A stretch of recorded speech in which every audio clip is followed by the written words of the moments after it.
তো চোখ ছিল, চোখ দিয়ে আমি নাফরমানি করছি, চোখ দিয়ে দেখে দেখে আলেমদের বিরুদ্ধে মামলা লিখেছি, চোখ দিয়ে দেখা দেখা সুদের টাকা গুনছি, ঘুষের টাকা গুনছি, প্রতিবেশীর হক নষ্ট করছি, কত আলেমকে রক্তাক্ত করেছি, কত মানুষকে খুন করেছি। আল্লাহ বলবে না ফরমান, তোর হাতের মধ্যে কতজনের রক্ত লেগে আছে। ইসলামী আন্দোলনের বিরুদ্ধে হাত তুলেছিলি, আলেমদের বিরুদ্ধে হাত তুলেছিলি, কোরআনের বিরুদ্ধে কথা বলেছিলি। আল্লাহ রাব্বুল আলামিন সেই দিন তাদেরকে বলবে, বান্দা আজকে তোমাকে অন্ধ করে উঠানোর কারণ হলো কোরআনের কথা আলেমরা বলেছে, আল্লাহর ওলিরা বলেছিল, ইমাম সাহেবরা বলেছিল, তোমরা বুঝাও না বুঝার ভান করছো, দেখাও না দেখার ভান করছো, এজন্য আমি আল্লাহ ময়দানে মহাশরে আজকে তাদেরকে অন্ধ করে দিলাম। কথা বলেন ঠিক কিনা? শুকরিয়া আদায় করলে নেয়ামতকে যিনি বাড়িয়ে দেন তিনি কে? জীবনটাকে যিনি দামি বানিয়ে দেন তিনি কে? এজন্য সব সময় প্রশংসা হবে কার? মাহফিলে প্রশংসা কার? মসজিদে প্রশংসা কার? রাজপথে প্রশংসা কার? পার্লামেন্টে প্রশংসা কার? ইমানদার যেখানেই থাকবে, রান্নাঘর থেকে পার্লামেন্ট পর্যন্ত, আন্তর্জাতিক মহল সহ পৃথিবীর যেখানেই মুসলমান থাকবে, ইমানদার থাকবে, প্রত্যেক জায়গায়, প্রত্যেক ভূখণ্ডে, প্রত্যেক মানচিত্রে, প্রত্যেক জায়গায় একজনের তাকবীর আর বরত্বের ঘোষণা হবে। তিনি কে? আল্লাহর বরত্বের ঘোষণা করতে কোনো ভয় আছে? কোনো সংশয় আছে? এই জীবনের মালিক কে? মরণের মালিক কে? হায়াতের মালিক কে? মৌতের মালিক কে? রিজিকের মালিক কে? যিনি আমাদের সমস্ত বিষয়ের মালিক, তার প্রশংসা করতে ইমানদার কখনোই ভয় পায় না। কথা বলেন ঠিক কিনা? যে যাই বলুক, যে যাই করুক, যে যত গান গাক না কেন, আমরা আল্লাহর প্রশংসা কোনোদিন ছেড়ে দিব না। ওয়ালি তুকমিলুল ইদ্দাতা ওয়ালি তুকাব্বিরুল্লাহ আলা মা হাদাকুম ওয়া লাআল্লাকুম তাশকুরুন। শুধু নামাজ রোজা ইবাদত নিয়ে আমরা ক্ষান্ত থাকবো না। যখন কোরআনের বিরুদ্ধে কথা বলবে, যখন আমার রাসূলের বিরুদ্ধে কথা বলবে, যখন আল্লাহর বিরুদ্ধে কথা বলবে, আমরা কে কোন পীরের মুরিদ, আমরা কে কোন দরবারের মুরিদ, আমরা কে আওয়ামী লীগ, কে বিএনপি, কে জামাত, কে হেফাজত, কে জাসদ, কে বাসদ, আমরা কাউকে চিনি না। আমরা চিনি আমাদের আল্লাহ এক, আমাদের রাসূল মুহাম্মদ, আমাদের কিতাব একটা। তাই আমরা বাতিল, বেঈমান, মুশরিক যখন আল্লাহর বিরুদ্ধে কথা বলবে, মাথা চারা দিয়ে উঠবে, আমরা দল মত নির্বিশেষে আল্লাহর নামের তাকবীর দিয়ে ময়দানে ঝাঁপিয়ে পড়ব। কথা বলেন ঠিক কিনা? আমাদের জীবনের মালিক কে? রব্বুল আলামিন জানিয়ে দিলেন, কুন ইন্না সলাতি ওয়া নুসুকি ওয়া মাহইয়ায়া ওয়া মামাতি লিল্লাহি রাব্বিল আলামিন। চিৎকার মেরে বলি আল্লাহু আকবার। আল্লাহ শিখিয়ে দেয়, বান্দা তোর নামাজ, তোমার রোজা, তোমার হজ, তোমার যাকাত, তোমার ব্যবসা, তোমার কথা বলা, তোমার বাণিজ্য, তোমার রাজনীতি, তোমার অর্থনীতি, তোমার পরিণীতি, তোমার সমাজনীতি, তোমার কুরবানি কেবলমাত্র একজনের জন্য। তিনি কে? তো প্রশংসা করব কার? আল্লাহ রাব্বুল আলামিন জানিয়ে দিলেন, লা ইন শাকারতুম লা আযীদান্নাকুম ওয়া লা ইন কাফারতুম ইন্না আযাবি লাশাদীদ। যদি নিয়ামতের শুকরিয়া আদায় করতে পারো, জীবনটাকে যিনি উজালা বানিয়ে দিবেন, জীবনের মধ্যে যিনি বরকত দিয়ে পরিপূর্ণ করে দিবেন, তিনি কে? কেন আমরা আল্লাহর শুকরিয়া আদায় করব না? এই যে আল্লাহ ফল মূল সমস্ত বিষয় আমাদের জন্য দিয়েছেন, আল্লাহ বললেন, বান্দা গাভীর দিকে তাকাও, তুমি কেন আল্লাহর শুকরিয়া আদায় করবে না? কেন তুমি আমার বামপন্থীদের পক্ষে কথা বলো? কেন তুমি কোরআন বিদ্বেষীদের পক্ষে কথা বলো? কেন তুমি আউল বাউলের পক্ষে কথা বলো? তুমি কি আল্লাহকে খুঁজে পাও না? আল্লাহকে দেখো না? আল্লাহর বরত্ব কি তুমি দেখতে পাও না? আল্লাহ জানিয়ে দিলেন, সাত আসমানের দিকে তোমাকে তাকাইতে হবে না, গাভীর দিকে তাকাও। আমরা অনেকে গাভী পালি, এমন আছে নাকি নাই? আছে নাকি নাই? আল্লাহ জানিয়ে দিলেন, ওয়া ইন্না লাকুম ফিল আনআমি লাইবরা নুসকিকুম মিম্মা ফি বুতুনিহি মিন বাইনি ফারসিন ওয়া দামিন লাবানান খালিসান সাইগান লিশ-শারিবিন। চিৎকার মেরে বলি আল্লাহু আকবার। আল্লাহ বললেন, বান্দা গাভীর দিকে তাকাও, তুমি খাওয়াও খৈর বসি, তুমি খাওয়াও লতা পাতা, তুমি খাওয়াও খড়কুটা। গাভীর পেটের ভিতর থেকে, নারী বুড়ির মধ্য থেকে গোবর গাভীর পেটের ভিতরে আছে নাকি নাই? এই গোবরের মধ্য থেকে নির্ভেজাল স্বচ্ছ দুধ, ফিল্টার করা দুধ আমাদের জন্য যিনি বের করে দেন, তিনি কে? কে এখানে ফিল্টার ঢুকাইলো? কে দুধটাকে নির্ভেজাল করলো? আল্লাহ বললেন, বান্দা মৌমাছির দিকে তাকাও। ওয়া আওহা রাব্বুকা ইলান নাহলি আনিত্তাখিযি মিনাল জিবালি বুয়ুতাও ওয়া মিনাশ শাজারি ওয়া মিম্মা ইয়ারিশুন। আল্লাহ বললেন, আমি ওহী করেছি। আমরা সাধারণত বুঝি ওহী করলে নবীর কাছে করে, ওহী করলে রাসূলদের কাছে করে। কথা বলেন ঠিক কিনা? কিন্তু আল্লাহ বললেন, না না, আমি মৌমাছির কাছে ওহী করেছি। কি ওহী করেছি? যাও বাসা বানাও আমার বান্দা বান্দীদের জন্য, মৌচাক বানাও। কোথায় বানাবে? গাছের ডালে বানাও। যখন শহরের মানুষগুলি গাছ কেটে কেটে বিল্ডিং বানানো শুরু করবে, কোথায় তুমি বাসা বানাবে? যাও গিয়ে তুমি পাহাড়ে বাসা বানাও। যখন পাহাড় কেটে কেটে বিভিন্ন রকমের টার্নিং তৈরি করবে, পাহাড় কেটে কেটে যখন বিভিন্ন পার্ক তৈরি করবে, কোথায় তুমি বাসা বানাবে? বিল্ডিং এর কানিসের মধ্যে বাসা বানাও। কেন বানাইবে? মধু আমাদের জন্য যিনি শেফা বানিয়েছেন তিনি কে? মধু আমাদের জন্য যিনি আরোগ্য বানিয়েছেন তিনি কে? মধু খাইলে এনার্জি আসে, মধু খাইলে শক্তি আসে, মধু খাইলে রোগ প্রতিরোধ ক্ষমতা বেড়ে যায়। কথা বলেন ঠিক কিনা? শক্তির আমাদের দরকার আছে নাকি নাই? নামাজ পড়তে শক্তির প্রয়োজন, রোজা রাখতে শক্তির প্রয়োজন, হজ করতে শক্তির প্রয়োজন আছে নাকি নাই? হাজরে আসওয়াদ চুমু খাইতে গেলে কত যে কষ্ট, কত যে কষ্ট। জীবন বাজি রেখে হজরে আসওয়াদ চুমু খাইতে হয়। কথা বলেন ঠিক কিনা? আমি তো ইয়াং মানুষ, আমি চুমু খাইতে গেছি, আমার এহরামের কাপড়ের অবস্থা টাইট, আমারও মনে হয় জিব্বা বাড়ে যায়। আমি ওই সৌদি আরবের যে পুলিশ ধইরা রাখে কাবার গিলাফ, তাকে আমি বলতেছি, হেল্প, আমাকে সহযোগিতা করো, আমাকে সাহায্য করো। তিনি ধমক মাইরা অন্য অন্য লোকদেরকে সরাইয়া আমাকে বাঁচাইয়া দিলেন। তার আল্লাহ তাআলা আমাকে সেখান থেকে, আমি যখন বের হইলাম, বের হওয়ার পরে 3 গ্লাস জমজমের পানি খেয়েছি। চিন্তা করেন, বাউলরা কি বলে জানেননি? বাউল কি বলে? বাউল বলে, হজরে আসওয়াদ চুমু খাওয়ার চাইতে তোমার পীর সাহেবের পায়ের বৃদ্ধ আঙ্গুলে তুমি চুমু খাও, হজরে আসওয়াদ চুমু খাওয়ার সওয়াব তুমি লাভ করবা। বলেন না নাউজুবিল্লাহ? সেই বাউলদের পক্ষ কোনো মুসলমান নিতে পারে না। কথা বলেন ঠিক কিনা? আল্লাহ রাব্বুল আলামিন জানিয়ে দিলেন, বান্দা তোমাদের শক্তির প্রয়োজন। নামাজ পড়তে গেলে শক্তির দরকার আছে নাকি নেই? লম্বা কেরাত নিলে কয়, হুজুর দুর্বল মানুষ, গায়ে শক্তি বেশি নাই, সারাদিন কাজ কাম করি, কেরাতটা একটু ছোট নিয়েন, রুকুটা একটু ছোট নিয়েন, সেজদাটা একটু ছোট নিয়েন। এমন দুর্বল মুসল্লি আমাদের দেশে আছে নাকি নাই? আছে নাকি নাই? এজন্য শক্তির দরকার প্রয়োজন, শক্তি লাগবে। নামাজ পড়তে শক্তির দরকার, রোজা রাখতে শক্তির প্রয়োজন, হজ করতে শক্তির প্রয়োজন।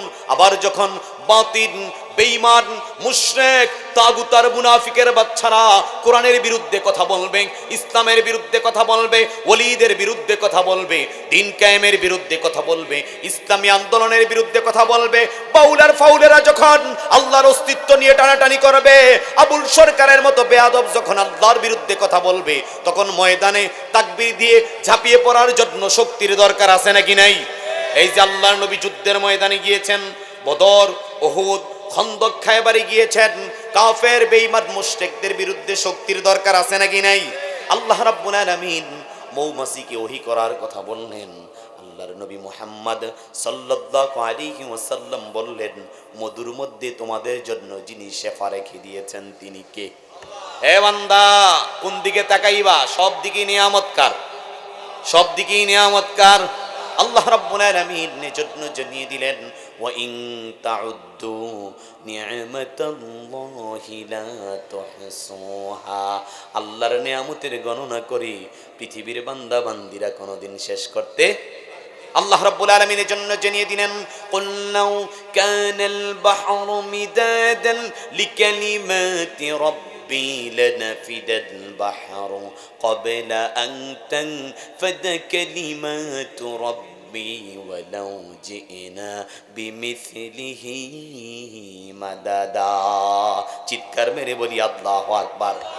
আল্লাহ বললেন, হে ঈমানদাররা, আল্লাহর প্রশংসা করতে চাও, আল্লাহর হামদসানা করতে চাও, এই পৃথিবীর যত গাছপালা আছে সমস্ত গাছগুলি কেটে কেটে কলম বানাও। গাছ আমাদের এই দাউদকান্দিতে কয়টা আছে? গণনা করা সম্ভব নাকি? আমাদের বাংলাদেশে কতটা আছে? সুন্দরবনে কতটা আছে, আমাজন জঙ্গলে কতগুলি গাছ রয়েছে।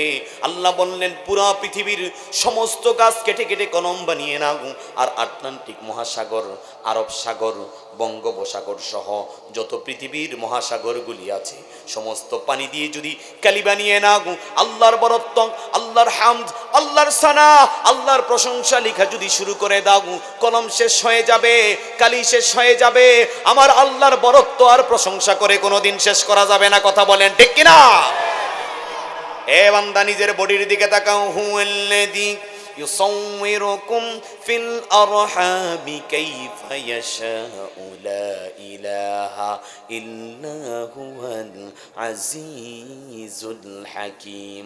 আল্লাহ বলল বান্দা নিজের চেহারার দিকে তাকাও, কত সুন্দর করে আল্লাহ কান বানাইছে, কত সুন্দর করে চোখ বানাইছে, কত সুন্দর করে নাক বানাইছে, কত সুন্দর করে জিহ্বা বানাইছে। কথা বলেন ঠিক কিনা? এই যে পায়ের তোমার একটা গোড়ালি, কি বলে আপনাদের দেশে? কি বলে? মুইরা বলে নাকি? মুইরাও বলে, গোড়ালিও বলে। এই যে পায়ের গোড়ালি, আপনার বয়স 50, আপনার বয়স 60, আপনার বয়স 70 হয়ে গেছে, আপনি হাঁটা চলা করেন, এখনের মানুষ বেশি হাঁটতে চায় না, এই জন্য ঘরে ঘরে ডায়াবেটিস। কথা বলেন ঠিক কিনা? ঘরে ঘরে গ্যাস্ট্রিক, ঘরে ঘরে আলসার হয়ে গেছে। কথা বলেন ঠিক কিনা? সকালবেলা মহিলারা কাজ করতে চায় না, বাড়িতে কাজ করতে চায় না, কয় গৃহস্থী করো না, আমার ভালো লাগে না, কিন্তু সকালবেলা ডায়েট করে, দৌড়াদৌড়ি করে, ঘাম জড়ায়, কারণ হেরা ডায়াবেটিস হয়ে গেছে। এমন পুত্রবধূ, এমন নববধূ আমাদের এলাকায় আছে নাকি নাই? আছে নাকি নাই? এই যে আমি 50 বছর, 60 বছর, 70 বছর হাঁটা চলা করলাম, আগে মানুষ গরিপুর হাইটা যাইতো। কথা বলেন ঠিক কিনা? আগে মানুষ মতলবে হাইটা যাইতো, আগে মানুষ কুমিল্লায় হাইটা যাইতো। এই যে এত হাঁটাহাঁটি করলাম, এত লাফালাফি করলাম, এত কাজ করলাম, কেউ কি বলতে পারবে হুজুর আমার বয়স 30 জন্য আমার মইরাটা, পায়ের গোড়ালিটা অর্ধেক ক্ষয় হয়ে গেছে? এমন আছে নাকি? আছে নাকি? 70 হয়ে গেছে, আমার পায়ের গোড়ালি খাইয়া লাইছে সব, হাঁটতে হাঁটতে। এমন আছে নাকি? তাইলে আপনি চিন্তা করেন, এই যে আপনি জুতা কিনেন 1000 টাকা দিয়ে, 2000 টাকা দিয়ে, 5000 টাকা দিয়ে, 10,000 টাকা দিয়ে আপনি যখন জুতা কিনেন, আপনি হাঁটেন 6 মাস, আপনি হাঁটেন 3 মাস, যতই দামি সোল্ড হোক না কেন, জুতার সোল্ড আস্তে আস্তে ক্ষয় হয় কি হয় না? ক্ষয় হয় কি হয় না? আপনি চিন্তা করেন আল্লাহ কি দিয়ে বানাইলো, আল্লাহ কি দিয়ে আমাকে তৈয়ার করলো, তাইলে আল্লাহর প্রশংসা করার দরকার আমাদের আছে নাকি নাই? এই যে দাড়ি সাইচা চেহারাটাকে পায়ের গোড়ালির মতো বানায়, এমন আছে নাকি নাই? দাড়ি রাখলে চেহারার উজ্জ্বলতা, নূর যিনি বাড়াইয়া দেন তিনি কে? তো দাড়ি আছে, মোষ কাটে, নাকের পশম পরিষ্কার করি, কানের পশম পরিষ্কার করি, বগলের নিচের বিভিন্ন জায়গার লোম আমরা পরিষ্কার করি। কতবার করি জীবনে, কতবার করেছি, কতবার মোষ সেচেছি, কতবার দাড়ি সেচেছি। যদি মোষগুলি না কাটতাম, মোষগুলি কোথায় যাইতো? যদি বগলের পশমগুলি পরিষ্কার না করতাম, তাহলে বগলের পশমগুলি কোথায় নামতো? যদি দাড়িগুলি কাটিং না করতাম, দাড়িগুলি কোথায় যাইতো? একটু চিন্তা করেন, এই যে এতবার কাটলাম, কিন্তু এই যে চোখের ওপরে ভ্রু আল্লাহ দিয়েছে, ভ্রুকে কয়বার কে কেটেছেন? কেউ আছেন যে একবার কাটছেন? কেউ আছেন একবার কেটেছেন? আল্লাহু আকবার! এই নিয়ামত যিনি দিয়েছেন তিনি কে? আল্লাহ জানে। আমার বান্দার ভ্রু যদি বারবার কাটিং করতে হয়, বারবার কাটতে হয়, মোটা হয়ে যাবে, সমস্যা হবে, আমার বান্দাকে সুন্দর দেখাবে না। লাকাদ খালাকনাল ইনসান ফি আহসানি তাকওয়িম। বান্দা তোমাকে ফেরেশতা দিয়া বডিটা বানাইছি, তোমার চেহারাটাকে সুন্দর করে মায়া কইরা আমি বানাইছি। বলেন না আল্লাহু আকবার! আল্লাহু আকবার! এজন্য প্রশংসা হবে কার? বরত্বের ঘোষণা হবে কার? কেউ যদি আল্লাহর বিরুদ্ধে কথা বলে, আমরাও তার বিরুদ্ধে কথা বলবো। কথা বলেন ঠিক কিনা? কেউ যদি রাসূলের বিরুদ্ধে কথা বলে, আমরাও তার বিরুদ্ধে কথা বলবো। কথা বলেন ঠিক কিনা? কেউ যদি কোরআনের বিরুদ্ধে কথা বলে, আলেমদের বিরুদ্ধে কথা বলে, ওলিদের শানে বেয়াদবি করে, দ্বীন কায়েমের বিরোধিতা করে, কোরআন হাদিসকে বিশ্বাস না করে, আমরাও তার বিরুদ্ধে অ্যাকশন নিব। কথা বলেন ঠিক কিনা? এই 95% মুসলমানের দেশে আমার রাসূলকে নিয়ে যে কথা বলবে, কোরআন নিয়ে যে কথা বলবে, ইসলাম নিয়ে যে কথা বলবে, আল্লাহর বিরুদ্ধে যে কথা বলবে, তার জিহ্বাকে আমরা টেনে ছিঁড়ে দিব। কথা বলেন ঠিক কিনা? এজন্য আমরা সব সময় আল্লাহর বরত্বের ঘোষণা করতে, আল্লাহর প্রশংসা করতে কোনোদিন ভয় পাবো না, পিছপা হব না। কথা বলেন ঠিক কিনা? আসুন আমরা কোরআন থেকে একটু কথা শুনি। এই কোরআনুল কারীম আমার রাসূলের উপর অনেক বড় একটা মুআজিজা যিনি দিয়েছেন তিনি কে? তিনি কে? ইন্না আনজালনাহু কুরআনান আরাবিয়্যান লাআল্লাকুম তাকিলুন। চিৎকার মেরে বলি আল্লাহু আকবার।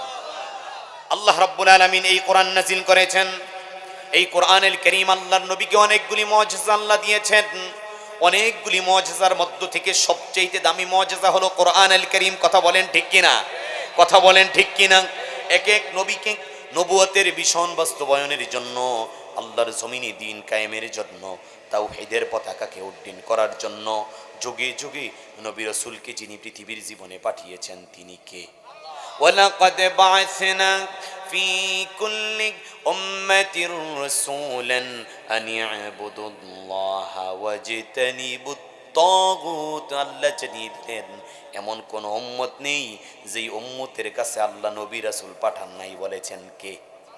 বলেছেন কে? আল্লাহ রাব্বুল আলামিন যুগে যুগে নবী রাসূল পাঠিয়েছেন মানব জাতির হেদায়েতের জন্য, কল্যাণের জন্য, মানব জাতিকে জান্নাতের রাস্তাটাকে দেখিয়ে দেওয়ার জন্য। তারা কি দিয়ে দাওয়াত দিবে? তাদের মন গড়া দাওয়াত দিবে নাকি না? না, আল্লাহ জানিয়ে দিলেন রাসূল তোমাদের মন গড়া দাওয়াত দিলে হবে না, এক এক নবী এক এক কথা বললে হবে না। প্রত্যেক নবীর মিশন ভিশন একটাই হতে হবে। কথা বলেন ঠিক কিনা? আদম আলাইহিস সালাম যেই কথা বলেছেন, নূহ আলাইহিস সালাম সেই কথা বলেছেন, ইব্রাহিম খলিলুল্লাহ সেই কথা বলেছেন। এক এক নবীর যদি এক এক কথা থাকতো মানুষগুলি বিভ্রান্ত হয়ে যেত। কথা বলেন ঠিক কিনা? এই এক দলের এক এক নেতা যদি এক এক কথা বলে দলের ভাবমূর্তি নষ্ট হয় কি হয় না? নষ্ট হয় কি হয় না? মা ফাতেমার পরে আমার নেত্রী, এমন ঘটনা আছে নাকি নাই? হাসান হোসাইনের পরে আমার নেতা, এমন লোক আমাদের দেশে আছে নাকি নাই? এক একজন এক এক কথা বলে, নবীরা এক এক নবী এক এক কথা বলেন নাই। প্রত্যেক নবীদের একটা মিশন ছিল, একটাই দাওয়াত ছিল, একটাই পথ ছিল। আল্লাহ রাব্বুল আলামিন জানিয়ে দিলেন প্রত্যেক উম্মতের কাছে আমি রাসূল পাঠিয়েছি, আর তাদের মিশন বাস্তবায়নের জন্য তারা যাতে মন থেকে কথা না বলে, তাদের কথার মধ্যে যাতে ভুল না হয়, আমি আল্লাহ জানিয়ে দিলাম ইয়ানতিকু আনিল হাওয়া ইন হুয়া ইল্লা ওয়াহয়ুন আল্লামাহু শাদীদুল কুওয়া। নবীরা নিজের মন থেকে, প্রবৃত্তি থেকে, হাওয়া থেকে, চিন্তা ফিকির থেকে একটা কথাও বলেন নাই। আরশের মালিক যা বলতে বলেছেন তাই বলেছেন মুহাম্মদ সাল্লাল্লাহু। এক এক নবীকে এক এক রকমের মুআজিজা দান করেছেন। কেন?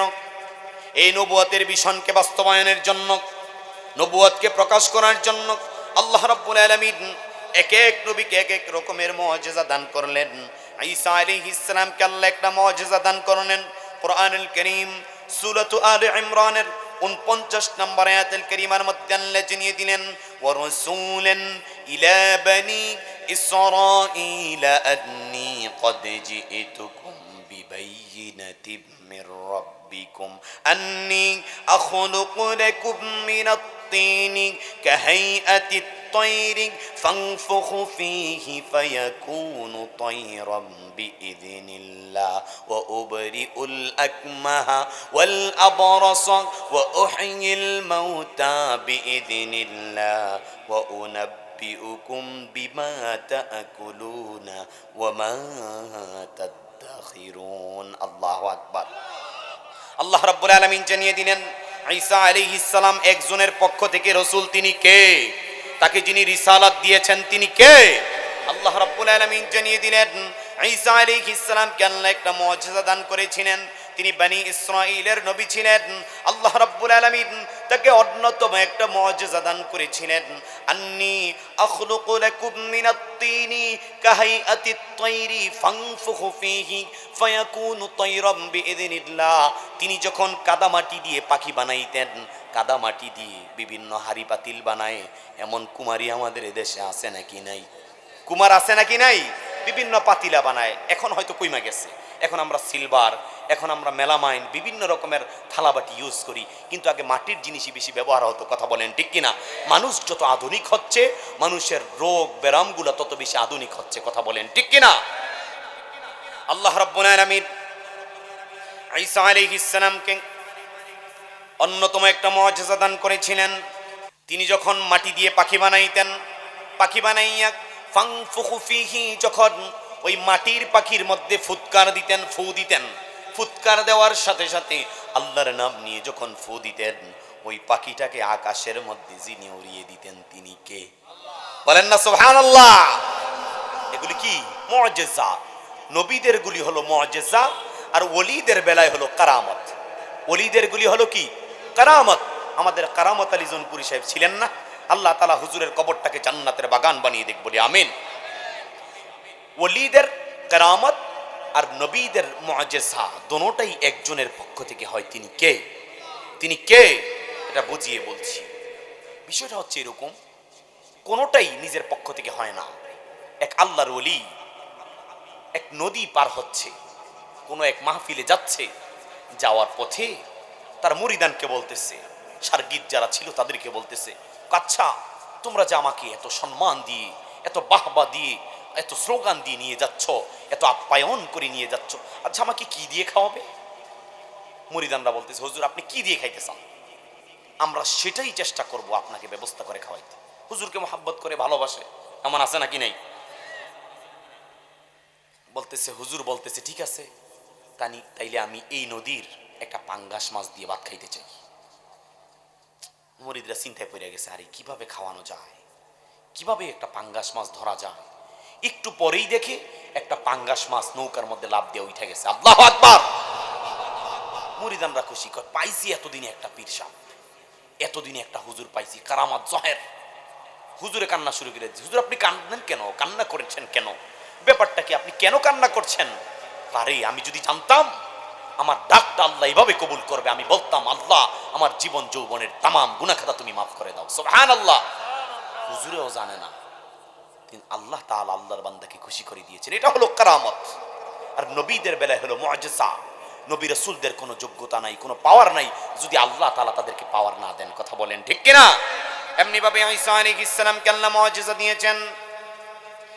আন্নী আখলুকু লাকুম মিনাত-তিনি কাহাইআতিত তায়রি ফানফুখু ফীহি ফায়াকুনু তায়রাম বিইذনিল্লাহ। যদি কোনো কাদামাটি দিয়ে পাখি বানিয়ে ফানফুখু ফীহি, ঈসা আলাইহিস সালাম আল্লাহর নাম নিয়ে ফুৎকার দিতেন, ওই পাখিটাকে আকাশের মধ্যে যিনি উড়িয়ে দিতেন তিনি কে? মুআজিজা আল্লাহ দান করেছিলেন। ওয়া উবরিউল আকমাহা ওয়াল আবরাস ওয়া উহয়িল মাউতা বিইذনিল্লাহ। যদি কোনো অন্ধ ব্যক্তি, জন্ম থেকে অন্ধ এমন কিছু মানুষ আছে নাকি নাই? আবার অনেক মানুষ আছে টাইফয়েড হয়েছে, জ্বর হয়েছে, ঠিক মতো ট্রিটমেন্ট না করার কারণে ওই মানুষটার চক্ষুগুলি নষ্ট হয়ে গেছে, হাত পা নষ্ট হয়ে গেছে, এমন ঘটনা আছে নাকি নাই? আবার অনেক মানুষ আছে জন্ম থেকে অন্ধ। এই 2000 বছর আগে ঈসা আলাইহিস সালামের জামানায় সানি অপারেশন করার মতো সিস্টেম ছিল না। কথা বলেন ঠিক কিনা? এই যে লেন্স লাগায়, লেন্স লাগানোর মতো কোনো সিস্টেম ছিল না। তখন কি করবে? ঈসা আলাইহিস সালামের কাছে যখন অন্ধ মানুষগুলি আসতো, অন্ধ মানুষের চোখের মধ্যে যখন আল্লাহর নাম নিয়ে হাত বুলিয়ে দিতেন, তার চক্ষুগুলিকে যিনি সতেজ বানিয়ে দিতেন তিনি কে? তিনি কে? আল্লাহর ক্ষমতা আছে নাকি নাই? সে আল্লাহর বিরুদ্ধে যখন কথা হয় তখন আমাদের হৃদয়ে রক্তক্ষরণ হয়। কথা বলেন ঠিক কিনা? আল্লাহ রাব্বুল আলামিন ঈসা আলাইহিস সালামকে আরেকটা মুআজিজা দিয়েছিলেন। তিনি যখন কুষ্ঠ রোগী, ধবল রোগী, শরীর পচে গেছে, গ্লেজ চামড়া নষ্ট হয়ে গিয়েছে, এমন মানুষের গায়ে যখন আল্লাহর নাম নিয়ে হাত বুলিয়ে দিতেন, ওই মানুষটার চামড়াটাকে যিনি সুন্দর করে দিতেন, স্ট্রাকচারটাকে যিনি সুন্দর করে দিতেন তিনি কে? তিনি কে? আবার 1000 বছর আগে মানুষ মৃত্যুবরণ করেছে, 1000 বছর আগে ইন্তেকাল করেছে, 1000 বছর আগে দুনিয়া থেকে বিদায় নিয়ে চলে গেছে। ওই মানুষটার কবরের পাশে গিয়ে যখন ঈসা আলাইহিস সালাম আল্লাহর নাম নিয়ে ডাক দিতেন, ওই 1000 বছর আগে যেই মানুষটা মৃত্যুবরণ করেছে ওই মানুষটাকেও কবর থেকে যিনি বের করে দিতেন তিনি কে? তিনি কে? এমনি ভাবে আল্লাহ রাব্বুল আলামিন দাউদ আলাইহিস সালামকে কিছু মুআজিজা দান করেছিলেন। আল্লাহ রাব্বুল আলামিন কোরআনুল কারীমের মধ্যে জানিয়ে দিলেন, সূরাতুস সাবা এর 10 নম্বর আয়াতুল কারীমার মধ্যে আল্লাহ রাব্বুল আলামিন জানিয়ে দিলেন, ওয়ালাকাদ আতাইনা দাউদ মিন্না ফাদলা ইয়া জিবালু আউবি মাহু ওয়াত-তায়র ওয়া আলান্না লাহুল হাদিদ। চিৎকার মেরে বলি আল্লাহু আকবার।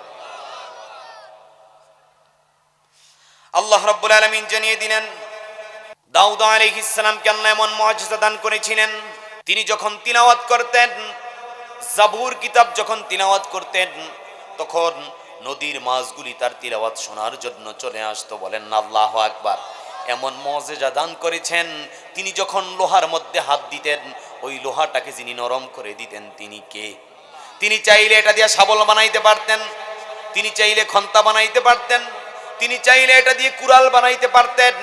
হাজার হাজার বছর আগে এমন কোন সিস্টেম ছিল না, কামারের সিস্টেম ছিল না। এগুলো নবীরা শিক্ষা দিয়েছেন, আদম আলাইহিস সালাম শিক্ষা দিয়েছেন। এটাকে তাল গাছ বলে, এটাকে আম গাছ বলে, এটাকে আলু বলে, এটাকে ভুট্টা বলে। এই বিভিন্ন বিষয়ের নাম আদম আলাইহিস সালামের মাধ্যমে পৃথিবীর মানুষগুলিকে যিনি শিক্ষা দিয়েছেন তিনি কে?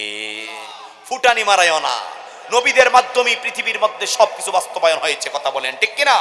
এমনি ভাবে বিশ্বনবী মুহাম্মদুর রাসূলুল্লাহ সাল্লাল্লাহু আলাইহি ওয়াসাল্লামকে অনেকগুলি মুজিজা আল্লাহ দান করেছেন। আল্লাহ রাব্বুল আলামিন সালেহ আলাইহিস সালামকে অনেকগুলি মুজিজা দান করেছিলেন। আল্লাহ জানিয়ে দিলেন, ওয়া ইলা সামুদ আখাহুম সালিহা ক্বালা ইয়া কওমি ইবুদুল্লাহা মা লাকুম মিন ইলাহিন গায়রু। আল্লাহ রাব্বুল আলামিন সালেহ আলাইহিস সালামকে সামুদ জাতির নিকট পাঠিয়েছিলেন। ওই জাতিগুলি ছিল অনেক লম্বা, ওই জাতিগুলি খুব সাহসী ছিল, অহংকারী ছিল, হিংসুটি ছিল। তারা পাহাড়ের ভিতরে ঘর বানাইতো। তারা চিন্তা করত, সুনামি আসলেও আমাদের কিছু হবে না, ঘূর্ণিঝড় আসলেও আমাদের কিছু হবে না। পাহাড়কে মজবুত করে যিনি বানিয়েছেন তিনি কে? তারা পাহাড়ের ভিতরে থাকতো। সালেহ আলাইহিস সালাম সামুদ জাতিকে যখন কালিমার দাওয়াত দিলেন, ইসলামের দাওয়াত দিলেন, আল্লাহর জমিনে দ্বীনের দাওয়াত দিলেন, তখন সামুদ জাতি বলতেছে, সালেহ তুমি তো আমাদের মতোই মানুষ, খাও দাও, বাজার করো, স্ত্রী ব্যবহার করো, সবকিছুই তো আমাদের মতো, তুমি যে নবী আমরা কিভাবে বুঝবো? কয় কি করা দরকার? কয় তুমি একটা মুজিজা দেখাও। কি দেখাবো? কয় এই যে বিশাল পাহাড়, এই যে বিশাল পাহাড়, এই পাহাড়ের ভিতর থেকে একটা ওট বের করে আনো। তোমার আল্লাহকে বলো, তোমার আল্লাহ যদি সত্যি হয়ে থাকে এই পাহাড়ের ভিতর থেকে যাতে একটা ওট বের করে দেয়। হযরত সালেহ আলাইহিস সালাম আল্লাহর কাছে দোয়া করলেন, আল্লাহ আমার নবুয়ত প্রকাশের জন্য, প্রমাণ করার জন্য তারা যদি কালিমা গ্রহণ করে, এজন্য তুমি আমার দোয়াটাকে কবুল করো, একটা ওটের ব্যবস্থা করে দাও। পাহাড় বিদীর্ণ হয়ে গেল, ওটের যিনি ব্যবস্থা করে দিলেন তিনি কে? বিশাল এক ওট। আবার 10 মাসের প্রেগনেন্ট, আবার বাচ্চা প্রসব করলো, দুধ দেওয়া শুরু করলো। 1 কেজি 2 কেজি 5 কেজি দুধ নয়, এমন দুধ দেওয়া শুরু করে দিলেন। মহল্লার মানুষ, এলাকার মানুষ, পাড়ার মানুষ, কৌমের মানুষ সবাই পেট ভরে খাইতে পারতো। অনেক মানুষ কালিমা পয়রা মুসলমান হয়ে গেছে। আল্লাহর নবী সালেহ আলাইহিস সালাম বললেন, ও আমার জাতি শোনো, এটা আল্লাহর একটা নিদর্শন। এটা শনিবার দিন পানি খাবে, শনিবার দিন তোমরা কেউ কূপ থেকে পানি পান করবে না, রবিবার দিন তোমরা পানি পান করবে। একটা দিন নির্ধারণ করে দিলেন। আবার বললেন, এটা ওপেন মাঠে খাবার খাবে, কেউ এটাকে কষ্ট দিও না।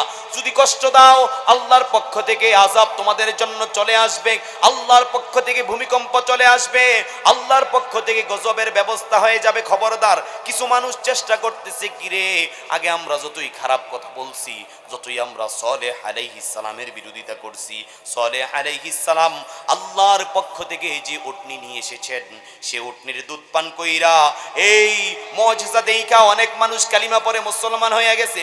কি করা যায়? কেমনে তার দাওয়াতের কাজ বন্ধ করা যায়? কেমনে তার মিশনকে বাস্তবায়ন ঠেকানো যায়? কি করা যায়? এক মহিলা চক্রান্ত করলো। মহিলা সব জায়গায় চক্রান্ত করে। মহিলার ফিতনা এখন দুনিয়াতে বেড়ে গেছে। কথা বলেন ঠিক কিনা? এই বাড়িতে ফিতনা। আগে ভাইয়ে ভাইয়ে কথা কইতো, এখন 10 বছর হয়ে গেছে ভাই ভাইয়ের সাথে কথা বলে না। বিবাহ করার পরে ভাবছিল যখন পুত্রবধূ আসবে পিতা মাতাকে খেদমত করবে, সম্মান করবে, আদর করবে, যত্ন করবে। এখন ভিন্ন হইয়া গেছে। গ্যাস্ট্রিকের ট্যাবলেটও দেয় না, শীতের কাপড় দেয় না, মৌজা কিনে দেয় না, বাবা মা কষ্ট পায়। এমন লোক আপনাদের এলাকায় একজনও নাই? আছে নাকি নাই? মহিলাদের ফিতনা বেড়ে গেছে। বাজারে মহিলা, মার্কেটে মহিলা, যেখানে যাই সেখানেই মহিলা। 2 টাকা দামের শ্যাম্পু কিনি সেখানেও মহিলা, সাবান কিনি সেখানেও মহিলা, জুতা কিনতে যাই সেখানেও মহিলা, গাড়ি কিনতে যাই সেখানেও মহিলা, ফ্রিজ কিনতে যাই সেখানেও মহিলা বেটকি দিয়া রইছে। এমন ঘটনা আছে নাকি নাই? মহিলাদের ফিতনা বেড়ে যায়। পুরুষ যখন বাজার করে আনে, স্বামী যখন বাজার করে আনে, স্বামী কি আনলা পছন্দ হয় না, পছন্দ হয় না। তুমি বাড়িতে থাকো, বাচ্চা কাচ্চা সামলাও, আমি মার্কেটে যাই, বাজার করি। এমন মহিলা আমাদের দেশে আছে নাকি নাই? আল্লাহ নবী বললেন, আমার উম্মতের জন্য এমন কোনো ফিতনা আমি রেখে যাচ্ছি না। সবচেয়ে বড় ফিতনা যেটা রেখে যাচ্ছি সেটা হচ্ছে মহিলা। মহিলারা একটা জাতিকে ধ্বংস করে দিতে পারে, আবার একটা মহিলার কারণে একটা জাতি উন্নতি হতে পারে। কথা বলেন ঠিক কিনা? মা যদি ভালো হয় সন্তান ভালো হবে, মা যদি ভালো হয় সন্তানগুলি মামুনুল হকের মতো হবে, মা যদি ভালো হয় সন্তানগুলি আজহারির মতো হবে, মা যদি ভালো হয় নাজমুস সাকিবের মতো হবে। মা যদি খারাপ হয়, মা যদি বেনামাজি হয়, মা যদি টিভি দেখে, মা যদি বেপরদায় চলাফেরা করে, ওই মায়ের গর্ভ থেকে টেন্ডারবাজ, চাঁদাবাজ, নেশাখোর, গাঁজাখোর বের হবে। কথা বলেন ঠিক কিনা? তার আলেমদেরকে সম্মান করবে না, মুরব্বীদেরকে সম্মান করবে না। কথা বলেন ঠিক কিনা? গাঁজাখোর বাবাখোর আপনাদের এলাকায় একজনও নাই, আছে নাকি নাই? আহা, আল্লাহ হেদায়াত দান করুক, বলি আমিন। সালেহ আলাইহিস সালাম আল্লাহর পক্ষ থেকে যে উটনি নিয়ে আসলেন, উটনির পানি পান করাকে বাধা দিল। ওই মহিলার কথায় গভীর রজনীতে উটনিকে হত্যা করার চক্রান্ত করে উটনিটা মেরে ফেলল। সালেহ আলাইহিস সালাম ভীষণ কষ্ট পেলেন। ভীষণ কষ্ট পাওয়ার পরে তার জাতিকে বললেন, অপেক্ষা করো মাত্র 3 দিন। কয় দিন? 3 দিন অপেক্ষা করো, আল্লাহর গজব আসতেছে। 3 দিন অপেক্ষা করো, যাও ঘরের মধ্যে থাকো। প্রথম দিন দেখলো তাদের সকলের চেহারাগুলি লাল হইয়া গেছে। একজন আরেকজন রে কয়, কিরে তোর চেহারা যে লাল? কয় তোরটাও তো লাল। কয় কি কস? ওরটাও যে লাল। কয় সবার গুলা জি লাল হয়ে গেছে। আরে সালেহ আলাইহিস সালামের কথা মনে হয় কাজে লেগে গেছে। দ্বিতীয় দিন দেখে চেহারাগুলি সব হলুদ হয়ে গেছে। কয় কিরে কালকে লাল দেখছি, আজকে যে হলুদ? কয় তোরটাও তো হলুদ। কয় হায়, ওরটাও যে হলুদ, সবাই দেয় হলুদ, চেহারাগুলি হলুদ হয়ে গিয়েছে। তৃতীয় দিন আল্লাহ জানিয়ে দিলেন, ইন্না আরসালনা আলাইহিম সাইহাতাও ওয়াহিদাতান ফাকানু কাহাশিফিল মুহতাজির। আল্লাহর পক্ষ থেকে এমন ভূমিকম্প, এমন বিপদ, এমন বিকট শব্দ আসলো, সবগুলি খড়কুটার মতো বাসার মধ্যে ধ্বংস হয়ে গেল। বলেন না নাউজুবিল্লাহ। এই শিক্ষা নেন, যারা আল্লাহর বিরুদ্ধে কথা বলবে, ইসলামের বিরুদ্ধে কথা বলবে, দ্বীনের বিরুদ্ধে কথা বলবে, দ্বীন কায়েমের বিরুদ্ধে কথা বলবে, আউল ফাউল বাউলদের পক্ষ নিবে, আবুল সরকারের পক্ষ নিবে, লতিফ সরকারের পক্ষ নিবে, তখন আল্লাহ মাঝে মধ্যে ভূমিকম্প, ভাইব্রেশন দিয়ে মানুষকে সতর্ক করবেন। কথা বলেন ঠিক কিনা? এখনো সময় আছে তাদের বিরুদ্ধে কথা বলো, এখনো সময় আছে। আল্লাহর বিরুদ্ধে যারা কথা বলে তাদের বিরুদ্ধে ব্যবস্থা না নাইলে 9 মাত্রা 8 মাত্রার ভূমিকম্প দিয়ে ঢাকার শহরকে যিনি ডাবিয়ে দিতে পারেন তিনি কে? আল্লাহ বললেন, শোনো শোনো, যারা আল্লাহর বিরুদ্ধে কথা বলবে, রাসূলের বিরুদ্ধে কথা বলবে, দ্বীনের বিরুদ্ধে কথা বলবে, তাদের জন্য আল্লাহ 4টা বিধান দিয়েছেন। বিধান কয়টা? বিধান কয়টা? যারা রাসূলের বিরুদ্ধে কথা বলবে, আল্লাহর বিরুদ্ধে কথা বলবে, দ্বীনের বিরুদ্ধে কথা বলবে, আল্লাহ রাব্বুল আলামিন কুরআনুল কারীমের মধ্যে সূরাতুল মাঈদার 33 নম্বর আয়াতুল কারীমার মধ্যে তাদের জন্য 4টা বিধান দিয়েছেন। আল্লাহ কি বললেন শোনেন। আল্লাহ জানিয়ে দিলেন, ইন্নামা জাযাউল লাযীনা ইউহারিবুনাল্লাহা ওয়া রাসূলাহু ওয়া ইয়াসআউনা ফিল আরদি ফাসাদান আন ইউকাত্তালু আও ইউসাল্লাবু আও তুকাত্তা'a আইদিহিম ওয়া আরজুলুহুম মিন খিলাফিন আও ইউগফাউ মিনাল আরদ যালিকা লাহুম খিজিয়ুন ফিদ দুনিয়া ওয়া লাহুম ফিল আখিরাতি আযাবুন আযীম। চিৎকার মেরে বলতে হবে আল্লাহু আকবার। আল্লাহ রাব্বুল আলামিন জানিয়ে দিলেন, যারা আল্লাহর বিরুদ্ধে কথা বলবে, যারা রাসূলুল্লাহর শানে বেয়াদবি করবে, রাসূলুল্লাহর শান মাদ নিয়ে কথা বলবে, যারা জমিনের মধ্যে ফাসাদ সৃষ্টি করতে চাইবে, আল্লাহ রাব্বুল আলামিন তাদের জন্য 1 নম্বরের ঘোষণা দিলেন, আও ইউকাত্তালু, তারা এই জমিনে থাকার কোনো অধিকার নাই, তাদের কল্লাগুলিকে দ্বিখণ্ডিত করে দেওয়ার কথা যিনি বলেছেন তিনি কে? আল্লাহ রহমান, আল্লাহ রহিম। তিনি নিজেই ঘোষণা দিলেন, যারা আল্লাহর বিরুদ্ধে কথা বলবে, রাসূলের বিরুদ্ধে কথা বলবে, এই দুনিয়ার জীবনে তাদেরকে বেঁচে থাকার কোনো অধিকার নাই, তাদের কল্লাগুলিকে দ্বিখণ্ডিত করে দাও। বিধানকার। মক্কা বিজয়ের পরে আল্লাহ নবী সাল্লাল্লাহু আলাইহি ওয়াসাল্লামের ভয়ে মক্কা নগরীর মানুষটা থরথর করে আছে। হায় রে, যাকে আমরা হত্যা করতে চাইলাম যাকে আমরা হত্যা করতে চাইলাম, আমাদের কারণে যিনি হিজরত করলেন, যাকে আমরা গালি দিলাম, যাকে আমরা পাগল বললাম, যার উপরে আমরা উটের নারী বুড়ি চাপিয়ে দিলাম, সেই মুহাম্মদ সাল্লাল্লাহু আলাইহি ওয়াসাল্লাম মক্কার লিডার হয়ে গেছে, প্রধানমন্ত্রী হয়ে গেছে, মক্কা বিজয় করে ফেলেছে। আমাদের না জানি কি অবস্থা হয়। মুহাম্মদ সাল্লাল্লাহু আলাইহি ওয়াসাল্লাম বললেন, যাও যাও, আমার ভাই ইউসুফ তাদের ভাইদের বিষয়ে যেই ঘোষণা দিয়েছিল, আজকে আমি তোমাদের জন্য ক্ষমা ঘোষণা করে দিলাম। সুবহানাল্লাহ। দলে দলে মানুষ মুসলমান হওয়া শুরু করে দিল। কিন্তু 12 জন ব্যক্তির নাম কয়জন? কয়জন? মনোযোগ আছে না গেছে? কথা চলবে না বন্ধ হয়ে যাবে? 12 জন ব্যক্তির নাম আল্লাহ নবী লিস্ট করে সাহাবায়ে কেরামকে ধরিয়ে দিলেন। এই 12 জন আমি তো সবাইকে মাফ করে দিলাম, ক্ষমা ঘোষণা করে দিলাম। আমি মুহাম্মদ সাল্লাল্লাহু আলাইহি ওয়াসাল্লামের পক্ষ থেকে এই রায় দিলাম, এই 12 জন ব্যক্তিকে যেখানে পাবে সেখানেই তাদের কদলাকে দ্বিখণ্ডিত করে দিবে।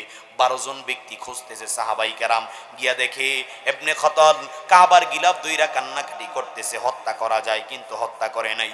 রাসূলের কাছে চলে আসছে, ইয়া রাসূলুল্লাহ, ইয়া হাবিবাল্লাহ, একজনকে পাইছি, কয় হত্যা করছনি? কয় না করি নাই। কেন করো নাই? ব্যাপারটা কি? কারণটা কি? আমার আদেশটা কি পছন্দ হয় নাই? সাহাবায়ে কেরাম বললেন, ইয়া রাসূলুল্লাহ, ইয়া হাবিবাল্লাহ, পেয়েছি, এমন জায়গায় পেয়েছি কাবার গিলাফ ধরে কান্নাকাটি করতেছে। যদি তাকে হত্যা করি, সে আল্লাহর কাছে কান্নাকাটি করতেছে, রোনাজারি করতেছে। এখন যদি তাকে হত্যা করি, আল্লাহ নবী বললেন সেখানেই তাকে হত্যা করে দাও। কয় কাবার গিলাফটা রক্তাক্ত হয়ে যাবে, কাবার চত্বরটা রক্তাক্ত হয়ে যাবে। আল্লাহর নবী বললেন কোনো সমস্যা নেই, কাবার রক্তাক্ত হয়ে যাক, কাবার গিলাফটা রক্তাক্ত হয়ে যাক, তার কল্লাটাকে দ্বিখণ্ডিত করে দেওয়ার বিধান যিনি দিয়েছেন তিনি কে? কারণ সে আল্লাহর বিরুদ্ধে কথা বলেছে, সে রসুলরে ব্যঙ্গাত্ম করেছে, রসুলের বিরুদ্ধে কথা বলেছে। যারা আল্লাহর শানে বেয়াদবি করবে, রসুলের শানে বেয়াদবি করবে, কোরআনের বিরুদ্ধে কথা বলবে, তাদেরকে এই জমিনে বেঁচে থাকার অধিকার আল্লাহ দেয় নাই। কথা বলেন ঠিক কিনা? এই তাদেরকে হত্যা করলে যদি আমেরিকা থেকে চাপ আসে, তাদেরকে হত্যা করলে যদি হিন্দুস্তান থেকে চাপ আসে, অনেকে এমনিতেই বলতেছে মোল্লাদের হাতে ক্ষমতা চলে গেল। হায় হায়, এমন আছে নাকি নাই? এখন আমেরিকা যদি এই আইন বাস্তবায়ন হয়, আল্লাহর বিরুদ্ধে কথা বলার কারণে যদি আবুল সরকারের কল্লা দ্বিখণ্ডিত করা হয়, কইছিলাম না মোল্লারা এমনই হয়, উগ্রপন্থী হয়, মোল্লারা জঙ্গিবাদী হয়। আল্লাহর ঘোষণা, আল্লাহর হুদুদ কায়েম করতে যদি তুমি না পারো, দ্বিতীয় নম্বর তোমার জন্য আরেকটা বিধান আছে। কি সেটা? ইউসাল্লাবু, তাকে শুলে চড়িয়ে দাও, তাকে ফাঁসির কাস্টে ঝুলিয়ে দাও। বিধানকার। কিন্তু আমাদের দেশে যখন আল্লাহর বিরুদ্ধে কথা হয়, রাসূলের বিরুদ্ধে কথা হয়, যখন 7 খুনের আসামি হয়, তাদেরকে ফাঁসি দেওয়া হয় না। কোরআনের কথা বলার কারণে, ইসলামের কথা বলার কারণে, দ্বীনের কথা বলার কারণে, দ্বীন কায়েমের কথা বলার কারণে নির্দোষ আলেমদেরকে জেলখানায় বন্দী কইরা ফাঁসি দিয়ে দেয়। ঠিক কিনা? কিন্তু চাঁদাবাজ, লম্পট, বেয়াদব, 7 খুনের আসামি, কোটি কোটি টাকা পাচারকারী ব্যক্তিদের কোনো ফাঁসি হয় না, জেল জুলুম হয় না। আলেমরা কোরআনের পক্ষে কথা বললেই তারা জঙ্গি হয়ে যায়। কথা বলেন ঠিক কিনা? আল্লাহ রাব্বুল আলামিন জানিয়ে দিলেন, দ্বিতীয় নাম্বার তাদের বিধান হলো আও ইউসাল্লাবু, তাদেরকে ফাঁসির কাস্টে ঝুলিয়ে দাও। এটাও যদি না পারো, এই ক্ষমতাও যদি তোমার না থাকে, আল্লাহ রাব্বুল আলামিন জানিয়ে দিলেন তৃতীয় নাম্বার তোমার জন্য বিধান হলো আও তুকাত্তা আইদিহিম ওয়া আরজুলুহুম মিন খিলাফ। যদি তুমি ওই দুইটা আগের না পারো, তৃতীয় নাম্বার তোমার জন্য বিধান হলো তার একটা হাত একটা পা কেটে দাও। বিধান কার? আওয়াজ দিয়ে বলেন, বিধান কার? আল্লাহ বললেন আও খিলাফিন, কিন্তু ডান হাত ডান পা এমনটা কেটো না। ডান হাত কাটলে বাম পা কাটবা, বাম হাত কাটলে ডান পা কাটবা, বিপরীত কাটবা, যাতে না ফরমান বুঝে আল্লাহর বিরুদ্ধে কথা বলার কত শাস্তি। কথা বলেন ঠিক কিনা? যাতে এই কুলাঙ্গার বুঝে রাসূলের বিরুদ্ধে জমিনের মধ্যে ফাসাদ সৃষ্টি করলে কতটা শাস্তি। আল্লাহ রাব্বুল আলামিন বললেন, বান্দা, 1 নম্বরে তোমাকে বিধান দিলাম তাকে হত্যা করো, দ্বিতীয় নম্বর তোমাকে বিধান দিলাম ফাঁসির কাস্টে ঝুলিয়ে দাও, তৃতীয় নম্বর তোমাকে বিধান দিলাম, আমার আল্লাহর বিধান হলো তার 1 হাত 1 পা কেটে দাও, তবে বিপরীত কেটে দাও। এটাও যদি তোমার না থাকে, আও ইউনফাউ মিনাল আরদ, এই 95% মুসলমানের দেশে থাকার তার অধিকার নাই। হিন্দুস্তান, দিল্লিতে, মামুর বাড়িতে তাদেরকে পাঠিয়ে দাও। বিধান কার? বিধান কার? 95% মুসলমানের দেশে থেকে রাসূলের বিরুদ্ধে, আল্লাহর বিরুদ্ধে, কোরআনের বিরুদ্ধে, শরীয়তের বিরুদ্ধে কথা বলবে, এই জমিনে থাকার মতো অধিকার আল্লাহ তাকে দেয় নাই। কথা বলেন ঠিক কিনা? আল্লাহ রাব্বুল আলামিন জানিয়ে দিলেন, যালিকা লাহুম খিজয়ুন ফিদ দুনিয়া, এটা তো দুনিয়ায় তার জন্য শাস্তি, ওয়ালাহুম ফিল আখিরাতি আযাবুন আযীম, ময়দানে মহাশরে তাদের জন্য কঠিন শাস্তির ব্যবস্থা যিনি রেখে দিয়েছেন তিনি কে? তিনি কে? কিয়ামতের দিন আল্লাহ বলবে ওয়ামান আরাদা আন যিকরি ফাইন্না লাহু মাঈশাতান দানকা ওয়া নাহশুরুহু ইয়াওমাল কিয়ামাতি আ'মা ক্বালা রাব্বি লিমা হাশারতানি আ'মা ওয়া ক্বাদ কুনতু বাসীরা ক্বালা কাযালিকা আতাতকা আয়াতুনা ফানাসিতাহা ওয়া কাযালিকা আল-ইয়াওমা তুনসা। চিৎকার মেরে বলি আল্লাহু আকবার। কিয়ামতের দিন আল্লাহ তাআলা তাদেরকে অন্ধ করে উঠাবেন, তাদের জীবনটা সংকীর্ণ হয়ে যাবে।